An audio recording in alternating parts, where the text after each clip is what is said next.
là, on a réussi à faire tourner le mopar. Donc là, on est sur la partie test, pression d'huile. On n'a pas pour l'instant le mano, doit être défaillant. Donc on attend d'avoir la bonne pièce pour être sûr d'avoir la pression d'huile. Et donc du coup, on va en profiter pour mettre la ligne d'échappement avec les valves. Donc du coup, on pourra avec la télécommande soit laisser ouvrir les vannes, soit les fermer et avoir du bruit ou être silencieux en fonction de son souhait. Donc là, on a quand même une bonne avancée. Il a bien démarré. On va lui refaire un petit réglage culbuteur parce que ça s'est mis en place.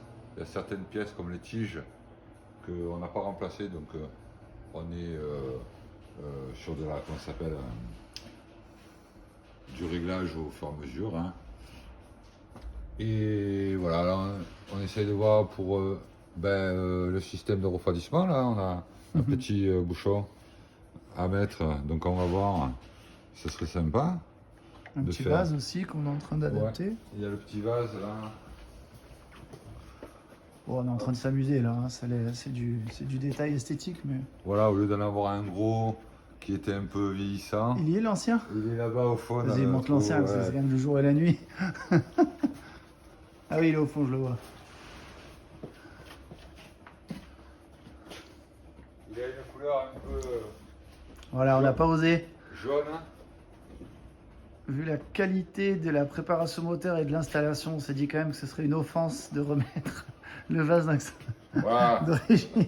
Soit on le nettoie, mais bon, ça fera jamais bien. Ou on peut le peindre. Hein.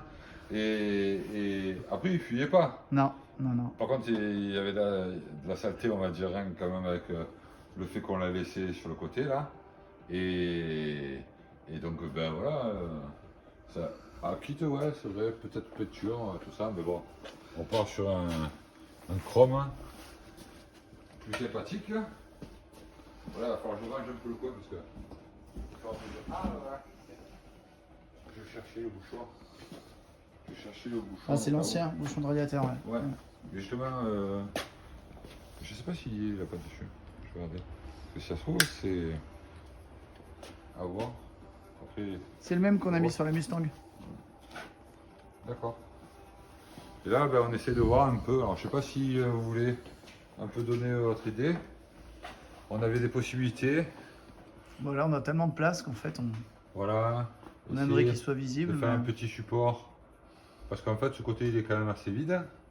Bon, je pense qu'on va peut-être le remplir au fur et à mesure, mais ça pourrait être sympa. Donc voilà, s'il y en a qui ont des idées déjà avec ce qu'ils ont vu. Donc voilà, on est en train de réfléchir là-dessus. Là-bas, ce sera à droite le côté boîtier MSD. Sur ce côté-là, il y aura toute l'électronique. Donc le boîtier MSD qu'on voit là au fond sous le chiffon, donc avec toute la déco qui va bien. Et ce qu'on pensait faire, c'était déplacer le klaxon ici et le vase d'expansion pour essayer d'équilibrer l'encombrement et l'esthétique. Voilà, on est en train un petit peu de s'amuser. Et la pièce qui nous... Ah ouais. Je sais pas si... Ouais, c'est mieux. C'est mieux, hein. Et la pièce qui nous embête, elle est ici. Voilà, c'est là où il y a mon fil jaune. Voilà. Donc, c'est la jauge. Voilà. Là où il y a le fil jaune, ouais, du coup, voilà, on le voit là. Donc, c'est la jauge de pression d'huile. Puisque on sait que le moteur est bien en huile, mais on n'arrive pas à avoir une mesure correcte. Ouais. Donc, on va la changer tout simplement. Ouais. On va pas prendre de risques, mais bon, le moteur est lubrifié, ça c'est une certitude. Ouais. Et puis là, on vient de passer une commande aux États-Unis pour une jauge toute neuve, et ce qui permettra, on espère, d'être au volant du pick-up pour le dimanche 3 mars à Villeauban. Donc on vous donne rendez-vous. Il y a un rassemblement d'américaines, orienté principalement sur de la Mustang, mais on va dire que c'est la même philosophie. Là, si tu vas avec la calandre, ça pourrait être sympa aussi. Voilà, il faut voir par rapport à la calandre. Parce que là, je fais un support, je le rallonge, on le met là. Par dedans, vous pouvez le fermer, on est à des niveaux. voir par rapport à la calandre si ça peut être sympa. Ouais. Ok, donc coup, là, la en batterie. gros, il nous reste, les échappements à faire. Le réglage culbuteur. Voilà. L'avance à l'allumage aussi. Donc, réglage culbuteur, ça se passe à l'intérieur de ceci. La tête d'allumage, elle est là. Donc, on va régler l'avance. On fera du coup après un petit réglage carbu forcément pour exploiter le maximum de performance. Donc ça, c'est un carburateur 4 corps de chez nos copains Edelbrock. Et ensuite, qu'est-ce qu'il y a Là, on donc part sur l'échappement. Ah ouais. Donc, hein, Ouais. on va être en sortie. Donc c'est du... Combien tu m'as dit? Alors, on sort des collecteurs en 2 pouces et demi, ça fait 63 mm. Ensuite, on transforme, donc c'est ce que Mathieu a dans les mains. On transforme, non pas avec un réducteur, mais bon, ça dépend dans quel sens on se place. Mais oui, c'est un réducteur. Mais du coup, on passe de 63 à 76, donc on monte en 3 pouces. Et on va être en échappement full jusqu'à l'arrière. En 3 pouces avec des silencieux inox qui sont équipés de clapets motorisés. Hop, on va les sortir. Voilà. Là, on a hâte de le sortir pour le dépoussiérer, exactement. qu'il soit tout beau. Et voilà, ça, ce sera la partie donc. Hein. Donc on avait vu dessous dans les précédentes vidéos les collecteurs. Donc là, on reprend collecteur vissé avec le joint et on va se retrouver donc à se mettre. Donc il va falloir que je voie où c'est qu'il y a la place pour sortir complètement derrière avec le système de valve. Donc le principe c'est que là j'arrive, donc soit mes valves sont ouvertes. Attends, juste mets-toi comme ça. Voilà, super. Donc soit ma valve ici elle est ouverte. Et donc je vais être en échappement libre. Je crois d'ailleurs que c'est l'inverse, il me semble que ça c'est l'entrée. Et si ma valve est fermée, en fait, je vais contrarier mon flux et je vais l'obliger à venir ici dans mon silencieux. Voilà. C'est pour ça que du coup on aura une différence du comportement du véhicule, hein, puisque quand on est en échappement libre, on va aller chercher des vitesses plus importantes. Et quand on contrarie le flux, donc ce qu'on appelle la détente, on va avoir plus de niaque à l'accélération. Voilà. Et bon, c'est vrai que le plaisir des oreilles, c'est l'échappement libre, surtout sur ces cylindrés où on commence à passer les 5 litres. Là, c'est vraiment assez sexy. Moi, je propose quand même qu'on mette un coup de clé, parce que là, il démarre. On va mettre un petit coup de clé. On va pas le temps, parce que justement, on va quand même rester sur la... On va rester prudent sur la pression d'huile. Sur la pression d'huile, ouais. Bien déterminer que tout soit en ordre. Et puis...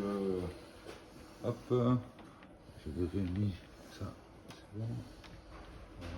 C'est vrai qu'une fois que le moteur est fini, on ne se rend pas compte de tous les réglages, toutes les questions qu'on se pose sur je passe le fil à cet endroit ou pas, est-ce qu'on est sur les bonnes sections.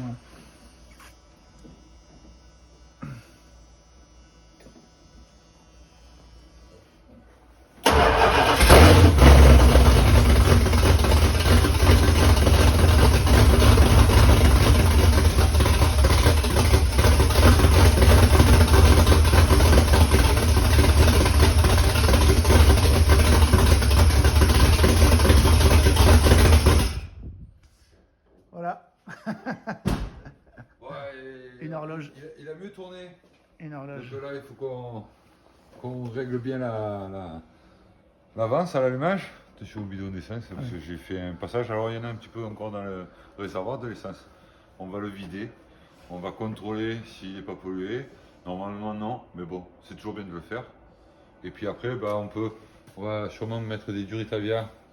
Donc on avait dit qu'on avait changé la pompe Edelbrock, la pompe à essence.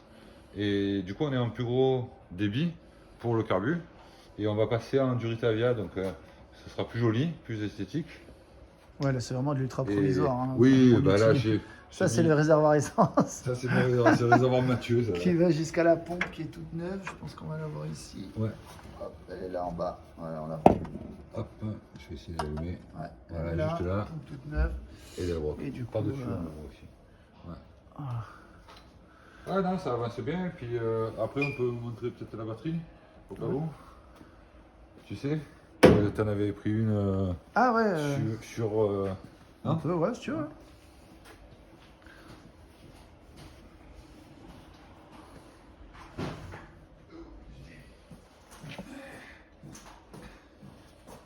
Ah, fais son poids. Ça, ce sera la batterie. Hop là. Attention un peu enlever. Voilà. Spécifique en fait au Dodge. Donc à voir. Bon, l'autre elle est neuve, hein, donc elle doit pas. Hein, elle a pas dû tourner beaucoup. Ouais, non, elle fait le taf, Voilà. mais c'est vrai que là, on est dans une philosophie purement US, donc il mérite d'avoir sa petite batterie, C'est sa petite l'esthétique, batterie Optima. Ouais, exactement. Voilà. Ah, petit bouchon aussi, c'est pas là. Là, il y a encore pas mal de petits trucs à faire, les câbles, parce que c'est vrai que les câbles, vraiment que ce soit parfait. On a vu qu'on avait le système ici.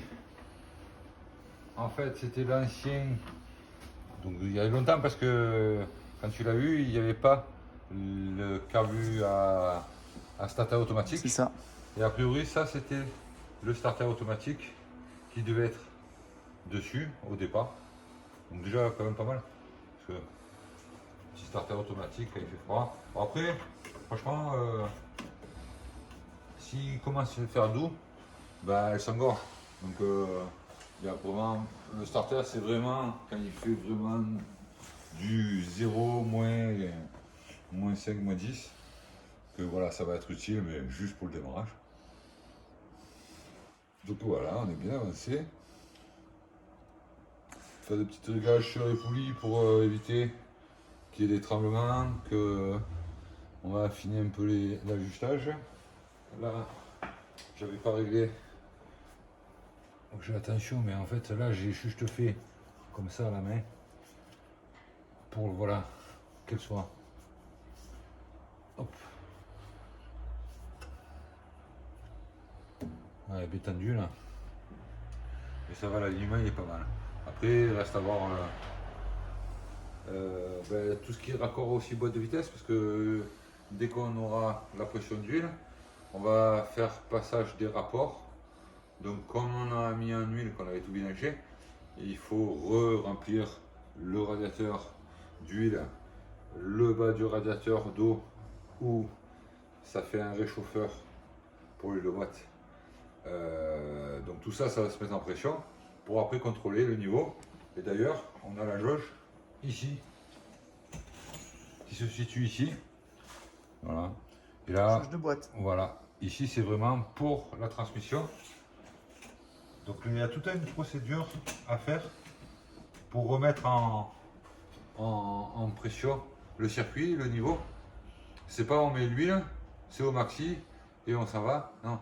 Si vous faites ça, au bout de 10 km, ben en fait, il n'y aura que la moitié ou le 3/4 d'huile et ça se désamorce et après vous allez patiner et c'est pas très bon pour la boîte. Vous pouvez même être obligé de la faire réparer parce que elle lâche à l'intérieur. Donc ça, il faut se méfier. Il y a niveau à chaud, niveau à froid. Donc moi en général, ce que je fais, c'est que je mets en pression les vitesses. Je passe en premier, donc on fait le parking. Après, on passe en D.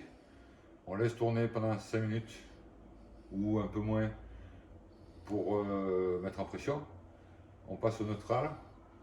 On fait après le 1, le 2, le 3 suivant s'il y a. Et donc là, c'est le 2.